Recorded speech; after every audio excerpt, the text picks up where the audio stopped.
পড়ালেখা অন্ধ থাকুক জাতি, আগামীতে দেশ গড়বে সব মুক্তিযোদ্ধার নাতি।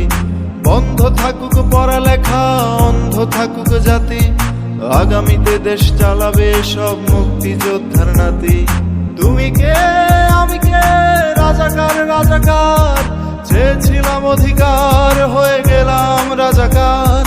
তুমি কে আমি কে, রাজাকার রাজাকার, চেয়েছিলাম অধিকার হয়ে গেলাম রাজাকার। বন্ধ থাকুক পড়ালেখা অন্ধ থাকুক জাতি, আগামীতে দেশ চালাবে সব মুক্তিযোদ্ধার নাতি। বন্ধ থাকুক পড়ালেখা অন্ধ থাকুক জাতি, আগামীতে দেশ গড়বে সব মুক্তিযোদ্ধার নাতি।